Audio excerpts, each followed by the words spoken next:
AITA for refusing to cover my girlfriend's half of the rent after she quit her job on impulse. I have been with my girlfriend Sarah for about 3.5 years now, and we have been living together for the last 2 years. For the most part, things have been fine, not perfect, but fine. We have always split everything pretty much right down the middle when it comes to rent, utilities, groceries, and anything else related to our shared expenses. Neither of us is rolling in cash, but we make it work. I work full-time in a decently stable job, and she had a job in an office that she has always had a bit of a love-hate relationship with. She would complain about her coworkers, about her boss, about the general culture of the place, but it was a paycheck, and she kept going back. That is, until about a month ago. She came home from work that day in a mood I can only describe as absolutely seething. She stormed through the door, slammed her bag down, and started pacing back and forth in the living room like she was about to spontaneously combust. When I asked what was wrong, it was like opening the floodgates. She went off on this long rant about how her boss was a complete idiot, how her team was useless, how every project she was working on was a disaster, and how the whole environment was sucking the life out of her. I have heard variations of this rant before, so at first, I was just kind of listening and nodding along, assuming this was the usual vent session. But then, out of nowhere, she dropped the bombshell: she had quit. Not put in her notice, not started looking for other options, just quit. On the spot. No backup plan. Nothing lined up. Just quit. I was stunned, and I asked her what her plan was now. She shrugged like it was no big deal and said she would figure something out. That was the whole plan, figure something out. At first, I tried to be supportive, even though the whole impulsive nature of it set off some alarms in my head. I get that jobs can be miserable, and I do not think anyone should stay somewhere that is damaging their mental health, but at the same time, we have rent, bills, and responsibilities. Life does not pause just because you are fed up with your job. But I kept my mouth shut in a moment because she was so worked up, and I figured we could have a calm conversation about it later. Well, figuring it out never actually happened. For the first few days, I gave her space. I figured she would take a long weekend to decompress and then get serious about the job hunt on Monday. Monday came and went, and all she had done was apply to one job that she openly admitted she was not even interested in. Instead, she slept in until almost noon, made herself elaborate breakfasts, and settled into what can only be described as a vacation mindset. She binged entire seasons of shows, spent hours scrolling her phone, and when I gently asked how the job search was going, she would say things like, "I just need a little more time to reset," or "I am trying to figure out what I actually want to do next." All the while, I was still going to work every day, paying my half of the bills, and watching our joint expenses creep higher and higher because she was home all day using more electricity, more water, and ordering food deliveries because she did not feel like cooking. A couple of weeks into this, my patience was already starting to wear thin. I asked her if she had any kind of timeline in mind for getting serious about finding something new. She got defensive and said she just needed me to be supportive and not pressure her. I bit my tongue because I did not want to start a fight, but internally, I was getting really frustrated. It was not like she had a massive savings account to float her through unemployment. We both live pretty much paycheck to paycheck with only a little buffer, and I could already see that buffer draining fast. Then the first of the month rolled around. Rent was due, and I reminded her, just like I always do, because we usually both send our halves to the landlord separately. That is when she dropped another bomb on me: she did not have her half. She just casually told me she needed me to cover it this month until she got back on her feet. No apology, no real acknowledgement of how unfair that was, just a totally casual expectation that I would step up and take over her financial responsibilities. That was the moment something in me snapped. I asked her, point blank, when exactly she expected to get back on her feet, if she was not actively looking for jobs or making any serious effort to find income. She admitted, almost proudly, that she had not really been looking very hard. She said she needed more time to decompress because her old job had been so toxic that she was still processing it. That is when I told her, flat out, that I was not going to cover for her. I was not going to be the only one financially supporting us, especially when this entire situation was a result of her own impulsive decision to quit without a plan. She got really upset, accusing me of not supporting her and saying that if I really cared about her, I would want to help her through this difficult time. I told her I was willing to be supportive emotionally, but financial support was a different conversation. In my mind, being a team does not mean one person gets to make reckless decisions and then expects the other to just absorb all the consequences. A team means both people pull their weight, and right now, I am the only one doing any pulling. The conversation escalated from there. She said I was being selfish and transactional, and that she would never hesitate to help me if the roles were reversed. I pointed out that if I quit my job tomorrow with no warning, no savings, and no plan, I would expect her to be just as frustrated with me as I am with her right now. She brushed that off, saying it was different because she was unhappy and needed to prioritize her mental health. I told her that prioritizing her mental health does not mean checking out of adult responsibilities entirely and expecting me to carry everything. Since then, things have been incredibly tense between us. She has been cold and distant, and every interaction feels strained. I feel like I am being painted as the villain for refusing to just take on her financial burden indefinitely. I did not sign up to be anyone's financial safety net, especially not when the whole situation was entirely preventable. I understand needing a break. I understand needing to leave a toxic job. What I do not understand is making a unilateral decision that directly impacts both of us and then expecting me to clean up the mess without question. Now I am wondering if I was too harsh, or if I should have just sucked it up and covered for her temporarily to keep the peace. But at the same time, I cannot shake the feeling that I am being taken advantage of. Am I the asshole?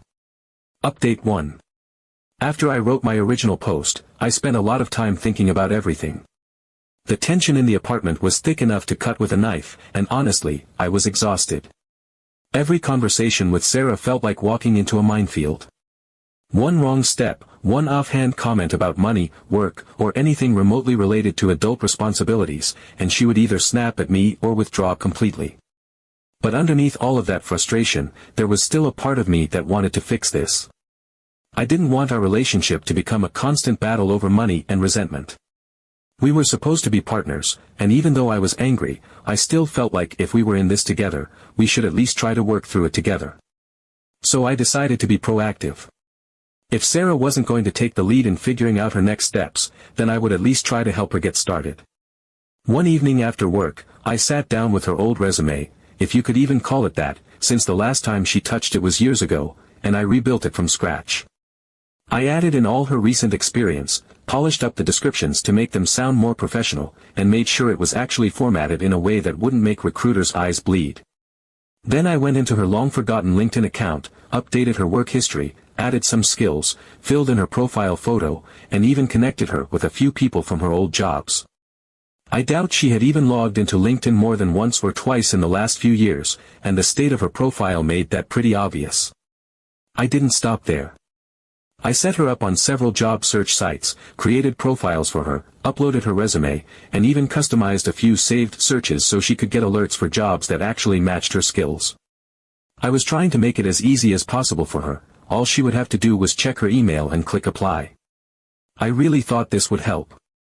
I thought if I took the burden of the process off her shoulders, she would feel less overwhelmed and actually start engaging with it. At first, she seemed touched. She said it was sweet that I was helping her, and for a brief moment, I thought we had turned a corner. That optimism didn't last long. What started as appreciation very quickly turned into irritation. Every time I gently suggested that she follow up on something, every time I nudged her to respond to a recruiter message or apply to a job I found, her whole mood shifted. It was like I was poking a bear with a stick. She would sigh loudly, roll her eyes, and make excuses about how she wasn't sure if the job was the right fit or how she wasn't in the right headspace that day. At first, I gave her the benefit of the doubt. I didn't want to be overbearing, and I knew the transition from being employed to job hunting was tough. But it became clear pretty quickly that this wasn't just about her needing a bit of time. It was full-blown resistance. She didn't want any job. She started talking more and more about how she couldn't stomach the idea of going back to an office, how she felt like working a traditional job was soul-crushing, and how she needed time to figure out her passion, which, by the way, was a passion she couldn't actually identify. It was all vague, undefined, and open-ended. The more I tried to gently guide her toward at least getting something temporary, freelance work, part-time, even remote admin jobs, the more she dug in her heels. It was like any suggestion that involved effort or responsibility instantly triggered a wall of excuses. At that point, I realized that this wasn't going to be a quick fix. This wasn't just burnout or needing a career change, this was her fully rejecting the concept of working altogether, at least for now. And the worst part was, I was the only one expected to keep us afloat while she figured it out. I sat down and told her directly that I was willing to cover her half of the rent and bills for another month, but I was going to keep track of everything I paid for. It wasn't an ultimatum, it wasn't a threat, it wasn't me turning into some cold-hearted landlord, it was just reality. I started writing down every bill I paid on her behalf, every grocery run I covered, every little expense I absorbed so that we could revisit it later when she was back on her feet. She was stunned. Absolutely floored. Her face went pale, and she just stared at me like I had said something unforgivable. She asked if I was seriously keeping a ledger of everything I spent on her, and I said yes. I said it was the only way to be fair to both of us. I wasn't doing it to punish her, I was doing it so we could be honest and transparent when things stabilized. That was the moment everything shifted between us. She said there should be no debt in a relationship, that couples should want to help each other out without keeping score. She said I was treating her like a bad roommate instead of my girlfriend, and that the fact I was tracking every penny made her feel like a burden instead of a partner. I told her that love doesn't cancel responsibility, but it doesn't seem to resonate. Update 2. In the days after my last update, the tension between Sarah and me didn't ease. If anything, it thickened into something heavier, something that made even the silence between us feel hostile. Every interaction was perfunctory, every conversation laced with unspoken accusations. I was the villain in her eyes, the heartless partner who didn't understand her, who measured love in bills and receipts. And I'll admit, I started to wonder if I had gone too far. I replayed the conversations in my head, the way I laid out my spreadsheets and expense logs like some obsessive accountant, and I could see how it might have felt cold. Clinical. Like a transaction instead of a relationship. But at the same time, I couldn't ignore the facts. We lived in the real world, where the rent doesn't wait for self-discovery, and the electricity doesn't stay on just because you're tired. I didn't want to be the bad guy. I didn't want to spend every day chasing her to act like an adult while I played the role of the responsible, boring provider. So I decided to try something different. If direct conversations and logical explanations weren't working, maybe I needed to show her that work didn't have to be a soul-crushing, spirit-breaking experience. I wanted her to see that not every job was like her last one, that there were options out there that could fit her skills without destroying her sanity. That was how I came up with the idea. I created a fake email account. It was stupid, and I knew it was manipulative even as I was doing it, but I was desperate. I made up a name, used a generic corporate-sounding email address, and drafted an email from a recruiter reaching out to her directly. I tailored the job description so carefully it felt ridiculous, it matched her past experience almost perfectly, but with a few strategic tweaks. A better salary, some flexibility to work part-time from home, and a description that highlighted things she had always said she wanted: autonomy, creativity, a team that valued her input. It was the kind of job I thought she might actually feel excited about if it landed in her lap, free of the pressure and baggage of me being the one to suggest it. I sent it and waited. I didn't mention it right away because I wanted her reaction to be genuine. I wanted to see if a door could open for her if she believed, even for a second, that the universe was offering her a fresh start. For a while, she didn't say anything, and I assumed she had either ignored it or hadn't checked her email. Then, by complete accident, I brought it up. I don't even remember how. I might have made some offhand comment about how the job market wasn't so bad if recruiters were already reaching out to her. As soon as the words left my mouth, I knew I had fucked up. Her whole posture changed in an instant, like I'd flipped a switch. She demanded to know how I knew about the email, why I was even aware of it, and I stumbled through some half-baked excuse about us living together and both being involved in the job search. She wasn't buying it. Her face twisted into something that wasn't just anger, but hurt, deep, personal hurt. She told me, with venom in her voice, that she felt like I was surrounding her with pressure from all sides. That it wasn't just the bills or the job suggestions, but the constant presence of me looming over her, evaluating her every move, waiting for her to prove she was pulling her weight. She said I had turned into her own personal toxic manager, right there in our home.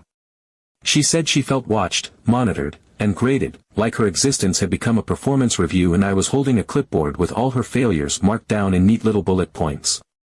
I tried to interrupt, to tell her that wasn't what I meant, but she steamrolled right over me, telling me she didn't want to live in a relationship where every conversation circled back to her productivity. Where she felt like she had to justify every hour she spent not job hunting, like she was some lazy teenager who couldn't be trusted to manage her own life. Then she said the part that really hit me. She said she didn't understand why I was so obsessed with getting her back to work instead of just accepting her as she was, a person who was tired, who needed a break, who wanted to find herself instead of jumping back into a life she wasn't even sure she wanted. She said it like I was the unreasonable one, like expecting a grown adult to contribute to the life they were living was some archaic, outdated belief system I was clinging to. And I saw, in that moment, that we weren't just fighting about money. This wasn't really about rent or spreadsheets or even jobs. It was about control. It was about the fundamental divide between us, how I saw life as something you had to push through, even when it sucked, while she saw it as something you could pause and reconsider whenever it got uncomfortable. I wish I could say I responded with patience and empathy. I didn't. Something in me just snapped. All the frustration, all the resentment, all the quiet, seething irritation I'd been trying to swallow for weeks just boiled over. I told her, in a voice sharper than I intended, that she could accept herself however she wanted, wherever she wanted, but she had to pay for herself if that's the path she was choosing. It wasn't the wisest argument, but at that moment I was just blown away. Update 3. The culmination of everything, all the stress, the arguments, the resentment building under the surface like a slow leak in a dam, finally hit one random Tuesday evening. I came home from work, exhausted and already bracing myself for the usual tense silence or passive-aggressive commentary that had become the soundtrack of our apartment. But instead of finding Sarah curled up on the couch with some mindless show playing in the background, I found her sitting there, laptop balanced on her knees, her face streaked with tears. For a split second, my stomach dropped, assuming it was yet another fight brewing, another round of deflection and defensiveness, but then I noticed what was actually on her screen, an open job search site. It was the first time in weeks, maybe months, that I had seen her even glance at anything work-related voluntarily. At first, I didn't know what to say, but it turned out I didn't need to say anything. She told me, between sniffles and little half-laughs at her own expense, that her best friend, the same one who had been her biggest cheerleader in the whole find yourself journey, had just landed a new job. It wasn't just any job, either. It was fully remote, the kind of flexible, well-paid position Sarah had spent so much time dreaming about but had fully convinced herself didn't actually exist. Her friend sent her the link, saying it reminded her of Sarah's skills and background, and added one simple line, "You should try, this could be a sign." At first, Sarah resisted. She told herself it was pointless, that jobs like that didn't fall from the sky and definitely not for people like her, people who quit their jobs in a rage spiral and spent the next few months trying to justify it to themselves and everyone around them. But something about seeing her friend, the person who had spent so much time validating her need to pause, to rest, to reevaluate, suddenly move forward triggered something she hadn't expected. There was no judgment in her friend's message, no pressure, but there was a shift in tone, a subtle signal that said, "I'm moving forward, what about you?" Sarah admitted, in a rare moment of unfiltered honesty, that she filled out the application more out of spite than hope. It was almost performative, a way to prove to herself and to me that she was right, that these so-called dream jobs were a myth, that nothing would come of it, and that she was fully justified in staying where she was, floating in uncertainty. But the universe, in one of those cruelly ironic twists, didn't play along. She got a response almost immediately. Not an automated rejection, not a ghosting, but an actual reply from an actual person inviting her to interview. A week later, she got the offer. It wasn't the perfect dream job, the kind where every day feels fulfilling and every task aligns with some higher personal calling. But it was damn close. Part-time to start, with the option to go full-time if she wanted. Fully remote, flexible hours, a team that actually seemed collaborative instead of combative, and, the cherry on top, a salary higher than what she was making at her old toxic office job. It was everything she had spent so long convincing herself didn't exist, showing up in her inbox at the exact moment she had almost fully given up. With the job offer came a shift, not just in our finances, but in the atmosphere between us. There was still tension, but now it was the kind that comes from trying to rebuild something cracked but not fully broken. We were cautious with each other, both aware that the damage from the last few months wasn't going to vanish overnight, but for the first time in what felt like forever, we were on the same side again. She admitted, with more vulnerability than I'd seen from her in a long time, that she had been wrong to shove everything onto me, to expect me to absorb all the stress and responsibility while she drifted through her existential fog. She said she hadn't realized just how much she was asking of me until she saw, plain as day, that even her closest friend had moved forward instead of pausing indefinitely. And in that same spirit of honesty, I admitted something too, that I'd been too strict, too rigid, and that I had started to see her less as my partner and more as a financial liability I needed to manage. I told her that the resentment hadn't come from nowhere, but that I could see how my constant tracking and ledger-keeping had made her feel like a problem to be solved instead of a person I loved. It wasn't an easy conversation, and it wasn't some neat, cinematic reconciliation where all the tension evaporated the second we opened up to each other, but it was real, and it was necessary. One of the most surprising parts of all of this was what came next. I had assumed, after all the fights about money and fairness, that even bringing up the idea of repaying what I had covered would be opening a fresh wound. But before I could even raise the topic, Sarah did. She said she wanted to set up a clear plan to repay her share of the expenses I had covered during her unemployment. Not as some formal debt, not with interest or deadlines, but as a way to restore balance, not just to our bank accounts, but to how we saw each other. She said she wanted us to feel like equals again, and part of that meant acknowledging that while she needed help, that help came at a cost, and it was only fair to even the scales. We sat down together, went through every bill, every receipt, every transfer I had made on her behalf, and created a shared document, not a ledger, not a scorecard, but a transparent record of what we owed each other. It was the first time in our entire relationship that we had talked about money this openly, with no sugarcoating, no dodging, no vague promises that it would all work out eventually. And it felt good. Uncomfortable, sometimes awkward, but good. It felt like something we should have done years ago, long before any of this spiraled into resentment and passive-aggressive tally-keeping. For the first time in 3.5 years, we weren't just talking about money in abstract terms.